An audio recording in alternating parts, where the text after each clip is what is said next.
Bismillahirrahmanirrahim. Assalamualaikum warahmatullahi wabarakatuh.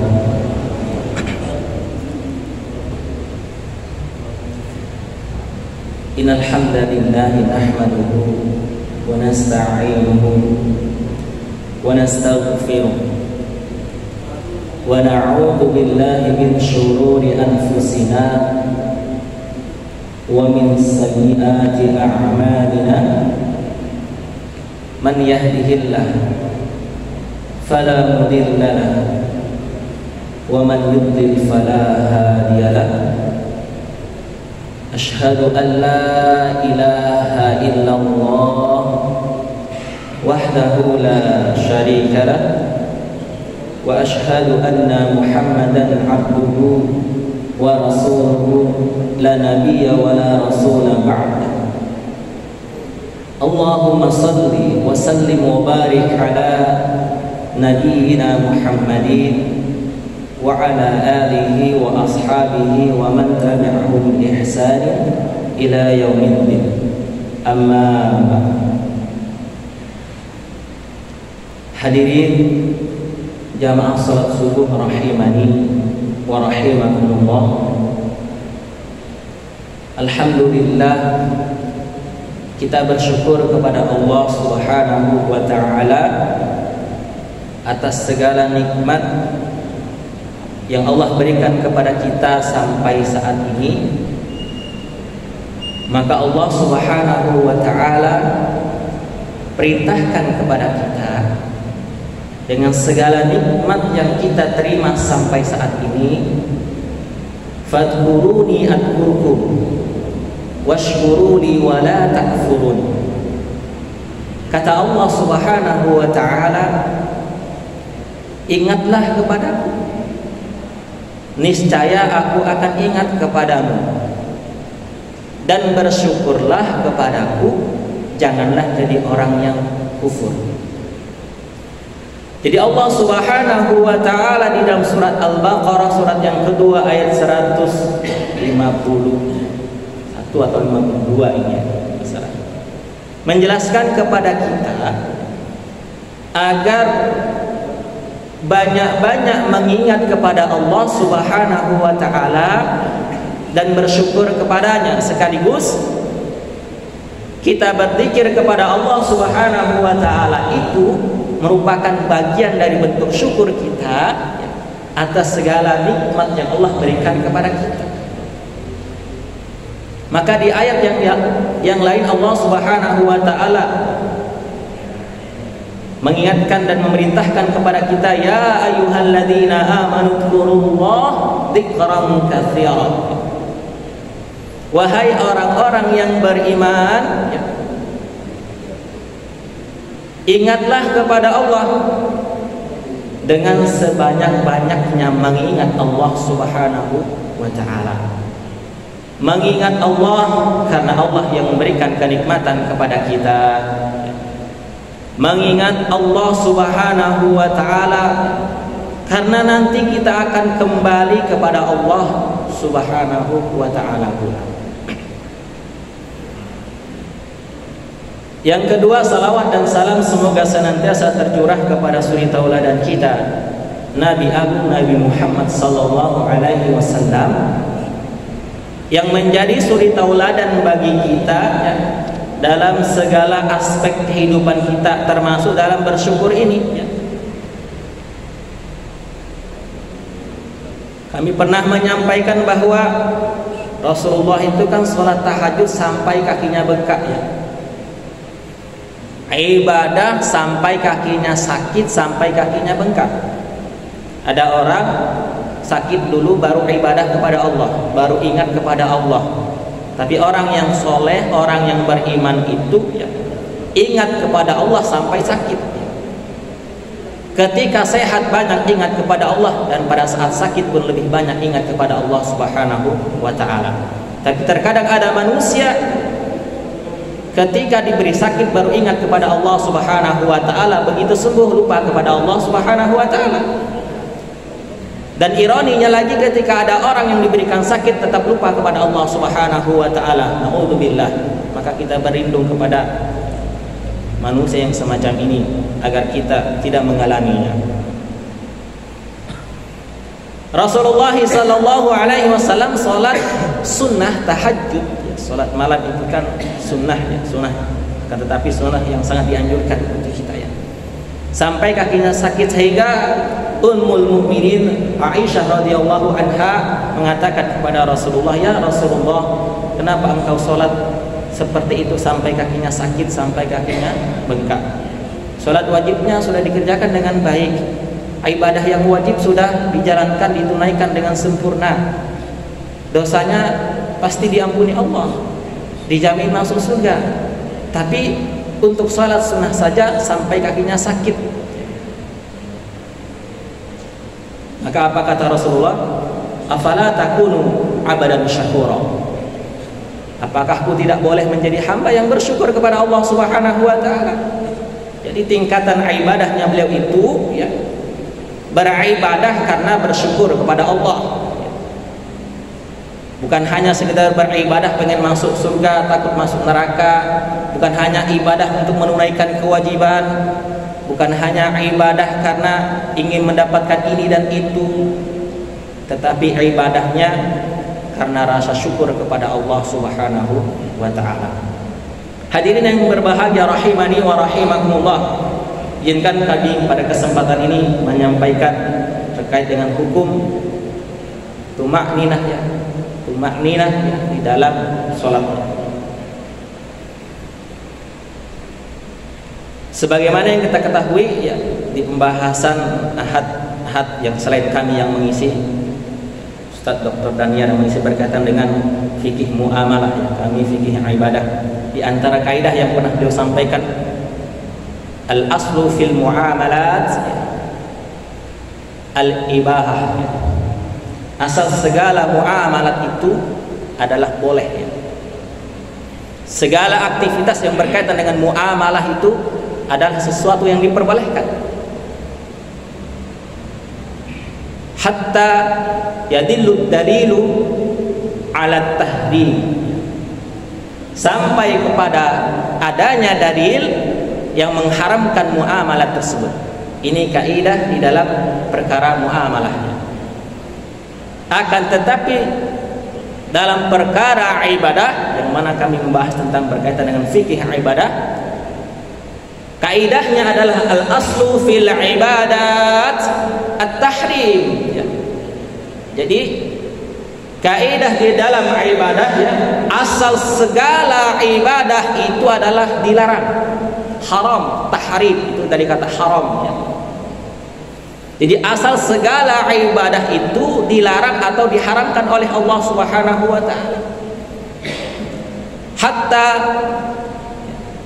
yadailu, ya, hatta yudalil, ya, hatta yadilu dalilu ala ibahah, ala ibahah, sampai kepada adanya dalil yang membolehkan atau memerintahkan ibadah tersebut.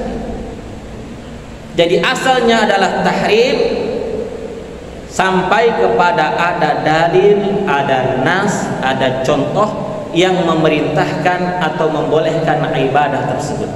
Sebagai contoh misalnya puasa, itu ibadah yang baik, perbuatan yang baik, puasa itu. Akan tetapi kalau seseorang puasanya siang dan malam tanpa berbuka, maka perbuatan puasa yang dianggap baik ini dilarang dalam agama kita. Kenapa? Karena nggak ada perintah untuk berpuasa sehari semalam. Karena tidak ada contoh, tidak ada dasar untuk melaksanakan puasa sehari semalam. Maka di antara kaidah ini yang menjadi dasar, ya, bagi kita untuk beribadah, hendaklah kita ini beribadah dengan adanya dalil, dengan adanya nas, dengan adanya contoh dari Rasulullah sallallahu alaihi wasallam. Kalau kita ingin aman dalam melaksanakan ibadah kita kepada Allah Subhanahu wa taala, maka di antara upaya yang kami lakukan, ya, agar kita ini beribadah, ya, berusaha beribadah, ya, sebisa mungkin kita ini, ya, beribadah sebagaimana ibadahnya Rasulullah sallallahu alaihi wasallam, meskipun kesempurnaannya mungkin, ya, di tidak seperti apa yang dilaksanakan oleh Rasulullah, karena tingkatan kita kan berbeda ya. Kita kan penuh dengan tantangan, dan tantangan kita itu ya memang mungkin tidak seberat para nabi dan rasul, tapi para nabi dan rasul itu tantangan dan ujiannya lebih berat daripada kita, tapi ibadahnya luar biasa daripada kita. Inilah keutamaan dan kelebihan yang Allah berikan kepada mereka. Hadirin sekalian yang berbahagia rahimani wa rahimakumullah, termasuk dalam perkara yang akan kami sampaikan yang berkaitan dengan hal tumaninah ya di dalam melaksanakan ibadah sholat kita. Ini juga tercantum di dalam pembahasan ya, Fatwa Tarjih Muhammadiyah. Ada sebuah pertanyaan, saya seorang siswa di sebuah sekolah di Yogyakarta. Karena sangat sibuk, ini siswa aja sudah sibuk, ini luar biasa, belum lagi pemimpin ini ya. Maka saya tidak dapat sholat dengan baik. Orang bilang sholat saya itu seperti ayam yang sedang memakan makanan. Yang saya tanyakan, apakah sholat saya itu sesuai dengan ajaran Nabi Sallallahu Alaihi Wasallam atau tidak? Mohon dijawab dengan jelas. Ini sebuah pertanyaan ya dari seorang siswa yang katanya dia ini sangat sibuk sekali, sehingga ketika sholat itu ya, kalau di sini dia ibaratkan ada orang yang mengatakan kepada dia sholatnya itu seperti ketika ayam mematuk makanan ya, cepat sekali.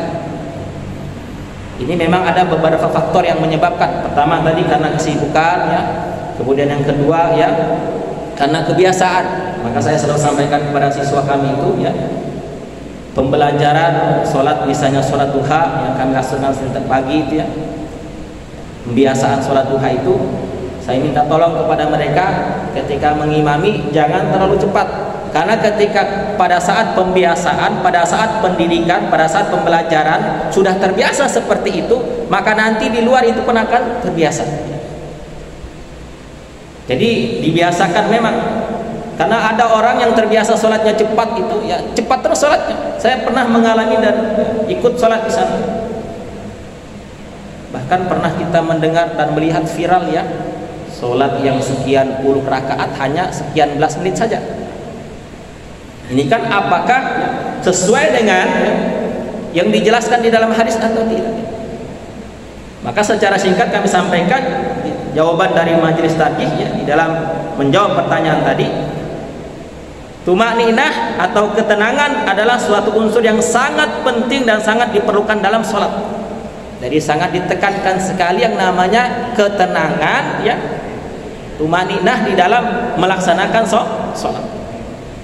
Dengan tumaninah ya, kekhusyuan dalam sholat akan dapat dicapai.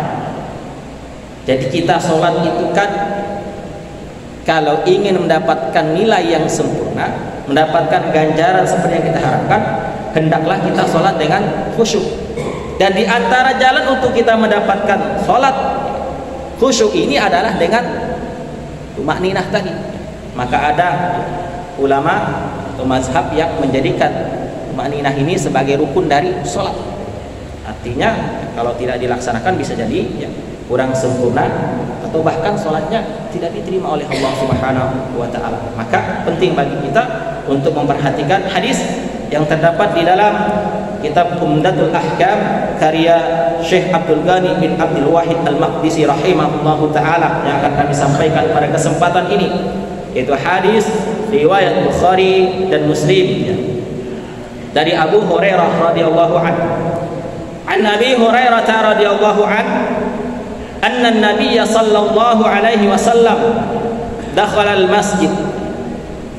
Dari Abu Hurairah radhiyallahu anhu bahwa Nabi sallallahu alaihi wasallam masuk ke dalam masjid, kemudian salat bersama dengan para sahabat, lalu duduk berkumpul dengan para sahabat di dalam masjid tersebut. Fadakhala rajulun, kemudian ada seorang laki-laki masuk ke dalam masjid. Ketika Rasulullah ya berkumpul dengan para sahabat, lalu datang seorang laki-laki masuk ke dalam masjid. Fasalla, kemudian laki-laki ini melaksanakan salat.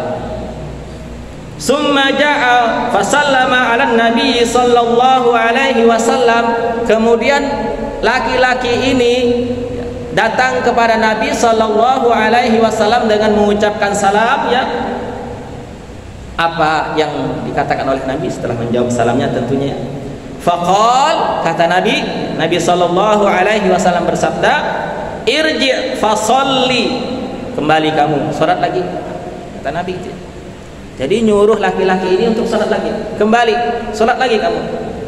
Fa innaka lam tusalli, karena kamu itu sesungguhnya belum salat. Dia ini masuk ke masjid, kemudian salat, datang kepada Nabi, tapi apa kata Nabi? Kembali, kamu belum salat. Ini ada orang seperti pada masa Nabi. Padahal ya dari takbir sampai salam ya dikerjakan semua. Dari takbir sampai salam dikerjakan, datang kepada Nabi, tapi apa kata Nabi? Kembali sana, salat lagi. Kamu itu sesungguhnya belum salat. Faraja'a fa shalla kama shalla. Kemudian laki-laki ini kembali untuk melaksanakan salat seperti salat sebelumnya, ya. Laki-laki ini salat lagi sebagaimana salat sebelumnya. Artinya ini yang kedua, ya. Summa ja'a fa sallama 'ala Nabi sallallahu alaihi wasallam. Kemudian setelah itu datang lagi kepada Nabi dengan mengucapkan salam. Faqal, Rasulullah sallallahu alaihi wasallam bersabda, irji' fa salli, kembali salat lagi. Fa innaka lam tusalli, sesungguhnya kamu itu belum salat, kata Nabi kepada laki-laki ini. Kemudian laki-laki ini salat lagi, ya. Setelah itu datang kepada Nabi yang ketiga, salasan, sampai yang ketiga kali. Faqal, kemudian dia berkata, walladzi ba'atsaka bil haqqi la uhsinu ghairahu fa'allimni. Kemudian dia berkata, demi yang mengutusmu wahai Rasulullah sallallahu alaihi wasallam dengan kebenarannya, saya tidak bisa lebih bagus melaksanakan sholat daripada apa yang saya kerjakan ini, kata laki-laki ini. Demi Allah, demi yang mengutusmu ya Rasulullah dengan kebenaran, dengan hak, saya itu melaksanakan sholat tidak bisa lebih bagus daripada yang tadi. Artinya dia ini sudah sholat dengan sholat yang terbaik menurut dia, dengan sholat yang paling bagus menurut dia, karena tidak bisa lagi dia melaksanakan sholat lebih bagus daripada ini, kata dia. Maka sambil dia mengatakan ya, kepada Rasulullah, fa'alimni, ajarkan kepadaku bagaimana sholat yang lebih bagus daripada ini. Ini diantara adab para sahabat juga, ya. Ketika disuruh Nabi ngulang sampai 3 kali. Bisa jadi kalau kita gitu ya, suruh 3 kali itu bukan sholat lagi, tapi pulang ke rumah sholat di rumah gitu ya. Tapi sahabat tidak. Sahabat ini tidak mutung, ya, tidak marah, tidak benci kepada Nabi. Disuruh berkali-kali sampai 3 kali bahkan, ya, sholat. Mohon maaf kalau murid kami itu bisa jadi gurunya ditendang, dipukul itu kalau gitu, disuruh berkali-kali gitu ya. Lagi yang badannya besar-besar itu, suruh sholat aja langsung lari ke gang Polaris biasanya mereka itu, kejar-kejar sama gurunya. Tapi sahabat ini mengatakan, fa'alimni, ajarkan kepadaku ya Rasulullah bagaimana sholat yang bagus itu, yang sesuai dengan apa yang diperintahkan oleh Allah Subhanahu wa taala. Faqal, maka Nabi sallallahu alaihi wasallam bersabda, idza kumta ila shalah fakabbir, apabila kamu berdiri untuk melaksanakan salat, bertakbirlah. Summa iqra ma tayassara ma'aka minal Qur'an, kemudian bacalah yang mudah bagimu, bacalah yang kamu hafal, bacalah yang ringan bagimu dari Al-Qur'an. Summarka hatta tatma'inna raki'an, kemudian rukulah kamu, ya, hingga engkau tenang dalam kondisi ruku. Nah, ini yang pertama yang diperintahkan oleh Nabi kepada laki-laki ini. Kenapa tadi disuruh ngulang-ngulang? Ternyata yang pertama, rukunya ternyata tidak dalam kondisi tenang, ya. Karena memang ada ustadz yang mengatakan sholat ini kan macam-macam, ya. Ada yang sholatnya kecepatannya seperti Valentino Rossi, ya. Ada yang sholatnya kecepatannya seperti motor bebek, ya. Kemudian ada kecepatan seperti naik sepeda ontel, ya. Maka yang kecepatannya gas full ini yang mungkin perlu diperhatikan. Maka kata Nabi, rukulah engkau hingga engkau tenang dalam kondisi ruku. Rukunya maninah ya. Rukunya dengan tenang. Kemudian summarfa hatta ta'tadila qa'iman. Kemudian engkau bangkitlah hingga engkau berdiri tegak dari ruku itu. Artinya setelah ruku iktidal ya, kemudian sampai berdiri tegak dengan tenang, tidak terburu-buru. Summasjud hatta tatma'inna sajidan. Kemudian setelah itu sujudlah engkau hingga engkau tenang dalam kondisi sujud. Jadi tenang dalam kondisi sujud. Sujudnya tenang, sujudnya pelan-pelan ya, sujudnya dengan membaca doa atau bacaan sujud itu secara perlahan ya. Summarfa hatta tatma'inna jalisan. Kemudian bangkitlah dari sujud itu, lalu duduk hingga engkau tenang dalam duduk tersebut. Kemudian setelah itu summasjud hatta tatma'inna sajidan. Kemudian sujud lagi hingga engkau tenang dalam sujud. Waf'al dzalika fi salatika kulliha. Apa kata Nabi? Kemudian lakukan semua hal itu dalam segala salat, keadaan salat. Jadi tadi Nabi secara khusus menyebutkan hendaklah tenang di dalam ruku, kemudian berdiri setelah ruku ya, berdiri tegak, kemudian sujud, kemudian duduk di antara dua sujud, lalu sujud lagi. Itu harus kita perhatikan dengan mengerjakannya penuh dengan ketenangan, atau istilah yang lainnya adalah tumakninah. Inilah ya yang disampaikan oleh Nabi Sallallahu Alaihi Wasallam kepada kita ya, berkaitan dengan bagaimana kaifiatnya solat yang disebut dengan solat tumaninah ya. Maka pengertian tumaninah itu seperti apa? Ada sebuah kitab ya yang menjelaskan terkait dengan perkara ini ya, di dalam kitab Safinatun Najah ya, dijelaskan bahwa ya, tumaninah ini adalah sakunun ba'da harakah bihaitsu yastakiru kullu qudwin mahallahu biqadri. Subhanallah. Tumakninah itu adalah berdiam setelah bergerak, di mana tiap anggota badan tenang di tempatnya. Kalau berdiri tegak, tenang dulu saat berdiri tegak. Kalau ruku berarti tenang dulu saat ruku. Kalau sujud berarti tenang dulu dalam kondisi sujud. Lamanya bagaimana?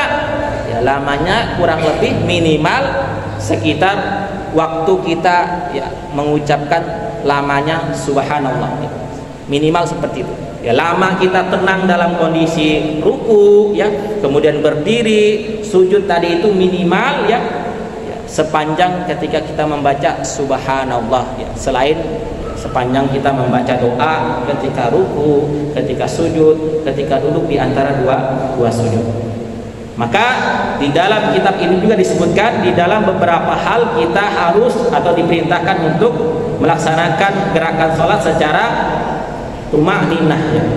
Yang pertama pada saat kita ruku, kemudian pada saat kita i'tidal ya, kemudian fis sujud, di dalam sujud, kemudian fil julus bainas sujadain ya, yaitu duduk di antara dua sujud, duduk iftirash ya. Jadi kita diperintahkan minimal yang memperhatikan tumaninah ini di tempat 4 hal ini, yaitu ruku, i'tidal, sujud, dan duduk di antara dua sujud. Hendaklah kita lakukan dengan cara tenang, cara dengan tumaninah ya. Sehingga apa? Ya, salat kita ya, menjadi sempurna, dan harapannya dengan ini kita meraih yang namanya khusyuk dalam melaksanakan sholat. Karena dengan khusyuk inilah akan kita raih apa-apa yang kita harapkan dan yang Allah janjikan. Qad aflahal mu'minun ya. Di antaranya adalah orang yang beruntung itu kan alladzina hum fi sholatihim khashi'un. Orang yang di dalam sholatnya melaksanakan sholat dengan khusyuk. Maka kalau kita ingin menjadi orang yang beruntung, hendaklah kita melaksanakan sholat dengan khusyuk. Dan diantara agar kita mendapatkan sholat dengan khusyuk adalah dengan cara tumaninah tadi, dengan cara tenang dan perlahan dalam setiap gerakan sholat yang kita kerjakan. Mungkin ini yang dapat kami sampaikan pada kesempatan ini. Semoga menjadi kebaikan bagi kami pribadi dan hadirin sekalian, serta kita dapat meraih apa yang kita harapkan dari ibadah yang kita kerjakan, wabil khusus dari ibadah rutinitas yang kita kerjakan setiap hari. Sebagai penutup, kemarin kami mengikuti kegiatan yang diadakan oleh pimpinan wilayah. Salah satu yang dijelaskan oleh Dr. Agus Sukaca itu adalah, apakah kita ini sholat ini sudah sempurna, ya? Apakah kita ini sholat hanya ritualitas saja? Sudahkah kita memahami seluruh bacaan sholat kita? Dan bahkan sudahkah kita mengamalkan gerakan dan bacaan sholat kita?